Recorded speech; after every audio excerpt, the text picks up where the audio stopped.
And then finally, we have the concept of narratives or prevailing interpretations of past events that really stick in people's minds. So it's really hard for us to imagine the pain and suffering that King Leopold inflicted on the Congo, those millions of people. But seeing the 9/11 video is so heart wrenching that those 3,000 lives will be remembered in so much more detail than numerous other lives that were not caught on video. So, when it comes to creating narratives, one of the big ones is the Oklahoma City bombing. Scott Horton, what can people learn from this Libertarian Institute Ultimate Oklahoma City Bombing Archive? Well, they can learn a hell of a lot of facts, and they can learn what all the most important questions are. And to sum it up, a bunch of neo-Nazis helped McVeigh do that attack, and many of them were undercover informants or flip states witnesses. At least one, possibly two of them, were acting as government agent provocateurs to provoke that attack. Whether they really meant for it to be successful or not is a separate question. The complicity of the cops and their failure to stop it and all that, remains open to interpretation. But, and then the cover up is legendary. There's side issues such as the murder of this poor guy, Kenneth Trenadu, in what is quite apparently a case of mistaken identity. The cops thought they were murdering a guy named Richard Guthrie, who very likely was John Doe number 2, and who later killed himself in his prison cell, just like they claimed happened to Trenadu.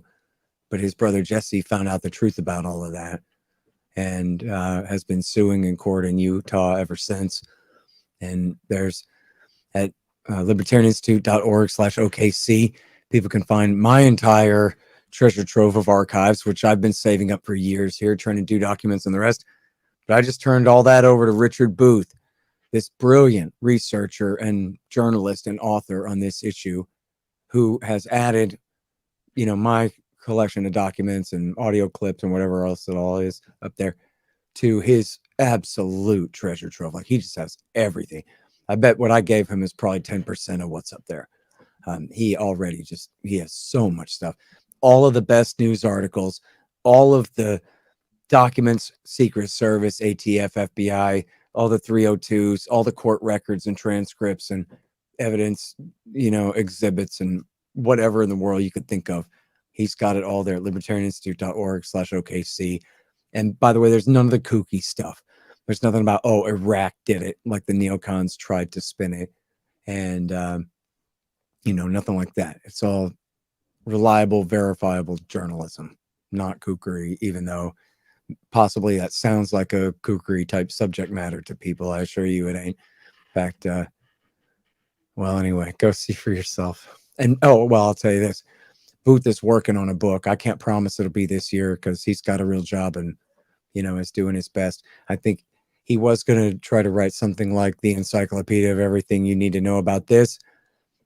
And I think he narrowed it down sort of, like I think Fool's Errand was chapter 2 of Enough Already that kind of got out of control and became its own book. I think that's what he's doing. I think he's doing the Fool's Errand of the Oklahoma bombing rather than the Enough Already of it, if that makes sense. Which is fine by me. Whatever narrow point, however narrow or broad it is that he's trying to make, I'm happy to be associated with that and to publish that and to host all of his research and all of his great work on this. If I had a couple of clones like that Halloween episode of The Simpsons, and I could just spit out a few more versions of me, I would have one of me who's dedicated full time to this story, but I just can't do it. So I'm just so happy that he is essentially, taking up that cudgel for us all. And it's just unfortunate. I mean, hell, Roger Charles just died. And, time's moving on. A lot of witnesses have died. And the trails are growing cold. And here we got this young, energetic young guy who's from Oklahoma City and just grew up knowing they were lying about this his whole life and is determined to get to the bottom of it all for us. So we're just lucky as hell to have him and to be associated with him and to have his great archive at our site. And I look forward to publishing his book whenever it's ready. Today, if you donate, we have matching funds for every dollar for the next 20,000. So get yourself a mug or one of these excellent books, help out the Libertarian Institute. It is tax deductible. So I know it's very tempting to send money to the lying, mass murdering government, but if you want to write it off and get a book instead, that does seem like a more efficient allocation of funds. Scott,